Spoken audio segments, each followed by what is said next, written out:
Money laundering প্রতিরোধ আইনে doctor Mohammad ইউনূসের বিরুদ্ধে দুদকের মামলা বাতিল করেছেন আপিল বিভাগ।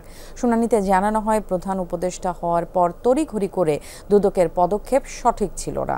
এই ব্যাপারে ব্রিফ করছেন দুদকের আইনজীবী আসিফ আহমেদ। সরাসরি চলে যাচ্ছি তার বক্তব্যে।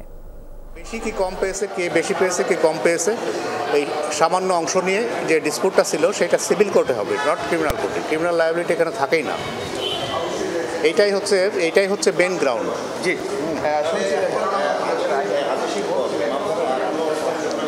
এই মামলাটা চলবে না, এই মামলাটা বাতিল ঘোষণা করা হয়েছে।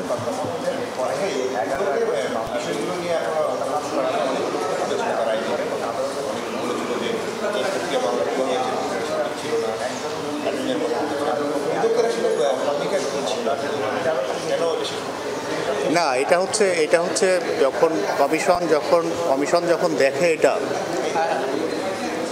পুঙ্খানুপুঙ্খরূপে দেখে, তখন দেখে এটা সেটেল হয়েছিল জন্য কোনো ক্রমে এটা ক্রিমিনাল মামলা চলবে না।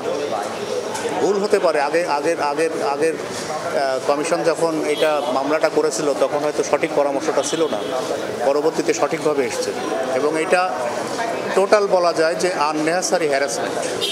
এটা একটা আননেসেসারি হ্যারাসমেন্ট। তার মতো একজন মান্য লোক, একজন নোবেল পুরস্কার পাওয়া লোক, যেটা শতবর্ষে বাংলাদেশে একটাই এসছে, সেইটা তার মতো মানুষকে এইভাবে অপদস্থ করা আমার মনে হয় যে ঠিক ছিল না, কোনো ক্রমেই ঠিক ছিল না। এই ধরনের মানুষ আরও শত বছরে একবার আসবে কিনা, এইরকম নোবেল প্রাইজ পাবে কিনা সন্দেহ আছে।